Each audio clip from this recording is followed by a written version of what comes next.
Good day, everybody. I'm going to read to you this book again, Chapter 3, Topic number 10, Signs of Maturity. I never realized how long I've been in the speaking and training business until last December, after giving a public seminar. A young pretty lady working with the HR department of a multinational company approached me and said, "Sir Francis, this is not my first time to meet you." "Oh, is that right?" I said. "Yes, sir," she replied. Curious, I looked at her and asked, "So, when was the first time?" With her cute dimples and bright eyes, she said, "It was when my mom gave me your first book that I got to know you." "Oh, that's interesting," I said. "And when was this?" She smiled again and said, "When I was 10 years old." "Shut up," I said. "Somebody said, as you grow older, you make a fool of yourself in a more dignified manner. This is what I want to avoid."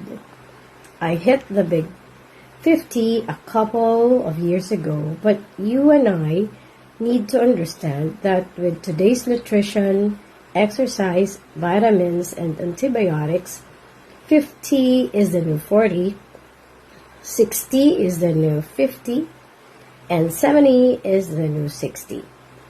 In many cases, I have seen people in their 80s still very productive and still very energetic. It's amazing to see how things have changed over the years, in the eyes of a person who has aged through it. This material I discovered from the internet sure tells us the story. In 1979, it was long hair. In 2009, it's longing for hair. In 1979, it was KEG. In 2009, it's ECG. In 1979, it was acid rock. In 2009, it's an acid reflux. In 1979, it was trying to look like Marlon or Liz Taylor. In 2009, it's trying not to look like Marlon Brando or Liz Taylor. In 1979, it was going to a new hip joint. In 2009, it's receiving a new hip joint. In 1979, it was Rolling Stones. In 2009, it's Kidney Stones. In 1979, it was The Hell with the System. In 2009, it's Upgrade the System. In 1979, it was parents begging you to get your hair cut. In 2009, it's children begging you to get their heads shaved. In 1979, it was passing the driver's test. In 2009, it's passing the vision test. Things have changed as one grows older. But it's not aging that is the issue. It's maturity. I know people who are many years into their senior life, yet they still behave immaturely. Age is surely a high price to pay for maturity. Irish novelist Jonathan Swift says, "No wise men ever wished to be younger." Meanwhile, George Burns, popular comedian of the Golden Age, said, "I must be getting absent-minded. Whenever I complain that things aren't what they used to be, I always forget to include myself." It is very important to learn to grow old gracefully and to live life significantly.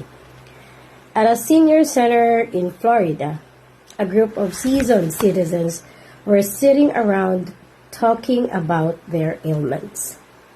"My arms are so weak, I can hardly lift this cup of tea," said one. "Yes, I know. My cataracts are so bad, I can't even see my coffee," complained another.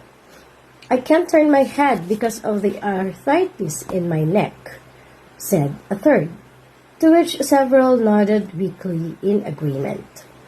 My blood pressure pills make me dizzy, another added.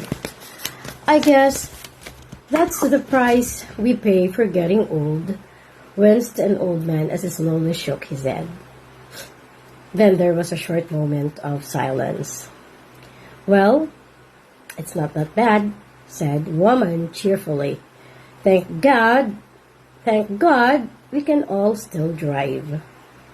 Tell you what, I am determined to live my life to the fullest by learning, growing, and making myself productive and useful. God has been good to me all these years, but I know that as I receive more from Him, more is also required of me. Growing old is mandatory, but growing up is always optional. Now, isn't it sad to know that there are aged leaders out there in the workplace who have grown old but have never grown up? So now you know. Alright, thank you for listening and learning together about this book of Francis Kong. So see you again tomorrow. Have a wonderful day. Take care and God bless.